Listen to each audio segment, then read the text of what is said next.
In the golden plains of the African savanna, where the sun warmly embraces each dawn, stood the village of Kore, an oasis of life and prosperity. This village was renowned for its cocoa and yam plantations, whose lush leaves stretched toward the brilliant skies. Fields extended as far as the eye could see, overflowing with promises of abundant harvests. Crystal-clear streams meandered between the hills, nourishing the land with refreshing vitality.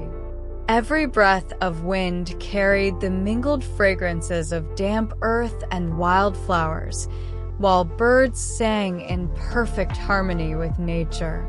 Among the region's notable families, the Ngoran family shone like a star in the night. Their home, perched atop a hill, overlooked the fields like a benevolent guardian.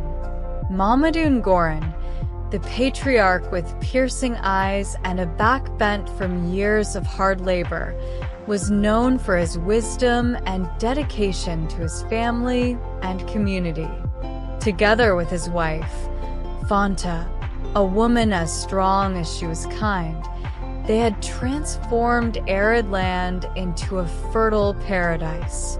Their union was the cornerstone of their success, a partnership where love and determination intertwined to face life's challenges. Mamadou and Fanta were not just farmers, they were visionaries.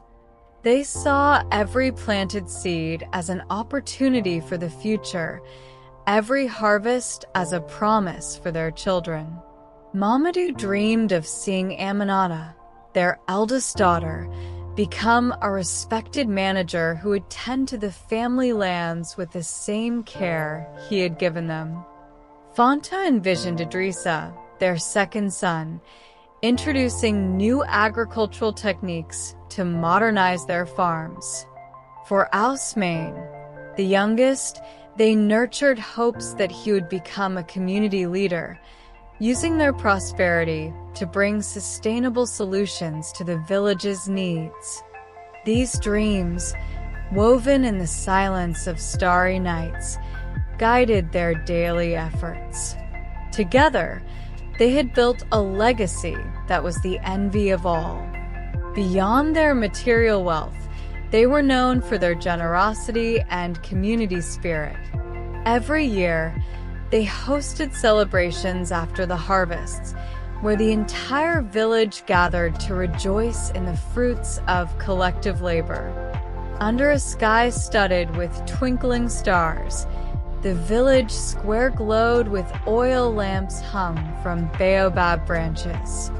Women prepared sumptuous feasts of roasted yams, spicy sauces, and fresh fruits arranged in colorful pyramids. Men brought drums, balafons, and flutes, filling the air with enchanting rhythms.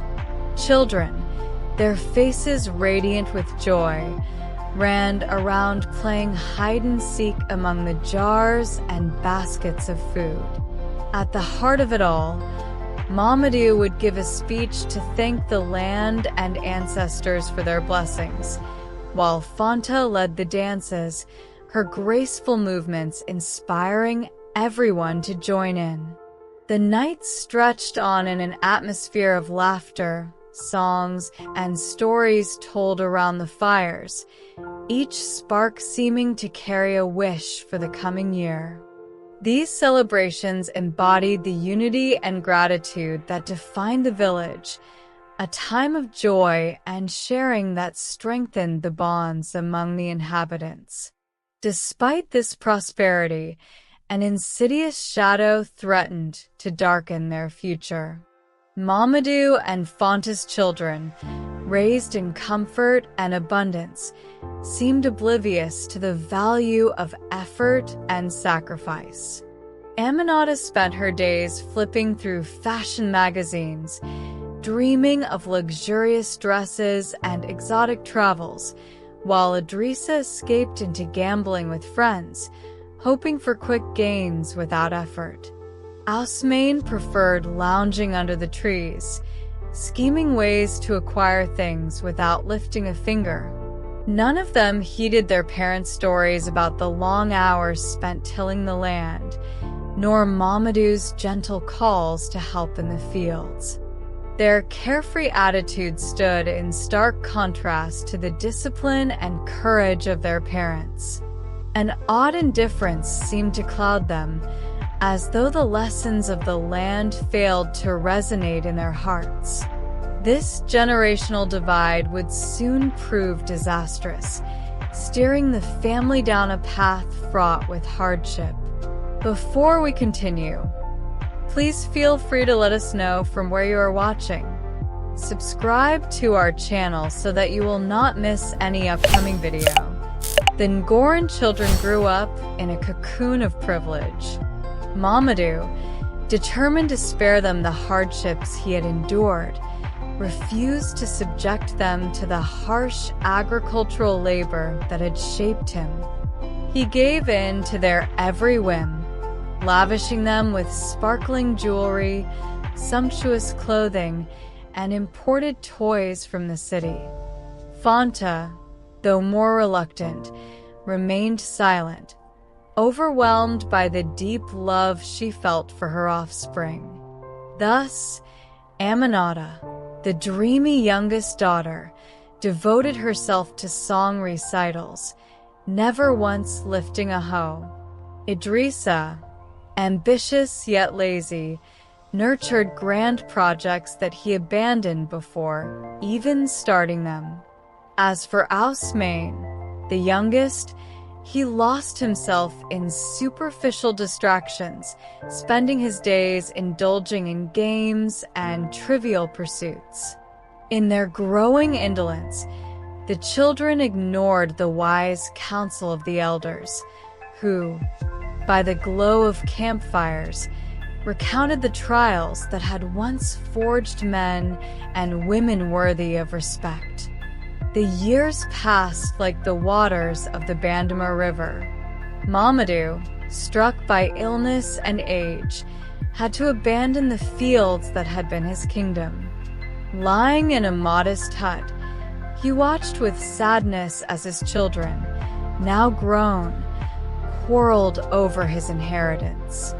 "These lands are mine," Idrissa proclaimed. "I'm the eldest. They are my rightful inheritance." "And what about me?" Aminata retorted vehemently. "You don't even know how to plant a yam." "Silence," roared Ousmane, the youngest but the most impetuous. "We will sell everything and split the money." And so they did. First, they sold a plot of land to a rich merchant, then another to a stranger from the city. With the money they received, they bought shiny cars, threw extravagant parties, and wore fashionable clothes. The family's prosperity, built over decades of sacrifice, collapsed like a house of cards. Fanta, overwhelmed by pain, tried to reason with her children.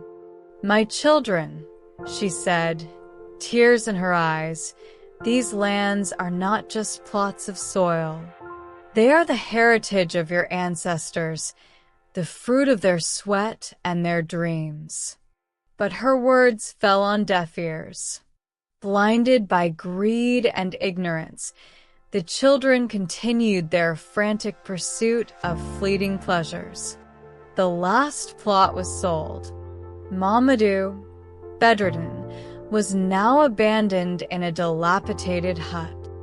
Fanta, broken yet determined, cared for her husband while trying to maintain a semblance of dignity.